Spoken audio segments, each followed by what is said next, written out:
Just did a follow-up maintenance at Sierra's house in Chino, California. It is just after October 15th, I think maybe the 17th. Anyways,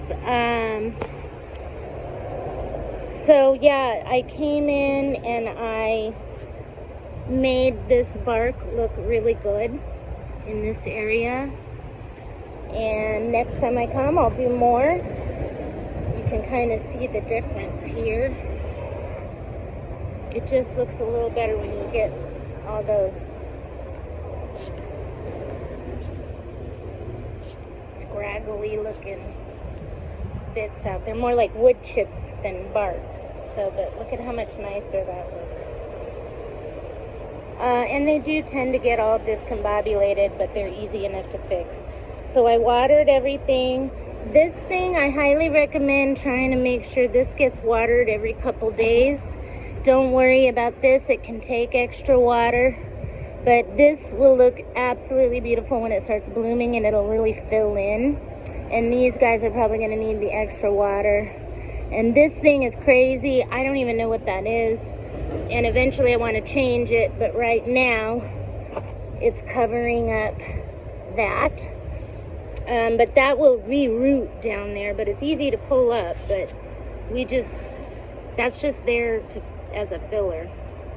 This is a plumeria, one of those plumeria cuttings, and it looks like it's taking, but I want to leave it in there a little longer. This one, I'm not sure if it's gonna take, so definitely give this water. These three right here are going to be important to water. I wish I could leave this looking better, but that's where we're at. And over here, I just rearranged those new annuals. I actually want to put these yellow chrysanthemums, which I love, in some of your pots or one of your pots in the back, because those things will come back every year and they'll multiply, and those are a lot of fun. I don't mind them here, but yeah, if it was me, I would have kind of arranged this differently, but I was running out of time, so we just stuck everything there. And it looks like he was trying to do something where these flowers would cover that up, so I'll be thinking of what we're going to do for that. And then I put this over here, the red one, instead of those begonias, because I moved the begonias over to that pot. And this one could live here forever. These are permanent plants, technically. In the wintertime, I think they lose their flowers, but they come back in the spring, and then it's just kind of like green. They're not the most attractive plant on the planet, but they do have nice blooms. And I think having, you know, some red flowers just kind of peeking out from over there, it's gonna look good. Anyways, so I watered everything pretty good. So these are gonna need watering too, these annuals, and those are gonna need the most water, like every other day until it cools off. So maybe just for like the next week, every other day, and then after that, they could probably go maybe twice a week, possibly.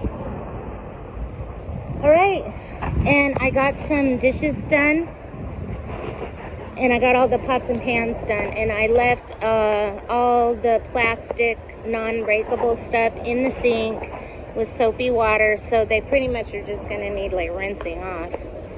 And there's a bunch of clean dishes sitting on the counter now. I pretty much used up all the space. So yeah, I'm liking this. I would like to sort of build on this succulent thing we got going on. Oh, and then I wanted to ask you, you were thinking you wanted to try to put one of those plumerias over here, but I'm kind of thinking it might look good over here, but we have time to talk about that, so think about that. And these plants, you just kind of have to live with this, and some of this yellow will go away. It might not go away 100%, but that's kind of unfortunate. But there's ways to deal with that. Okay, have a good day. Bye.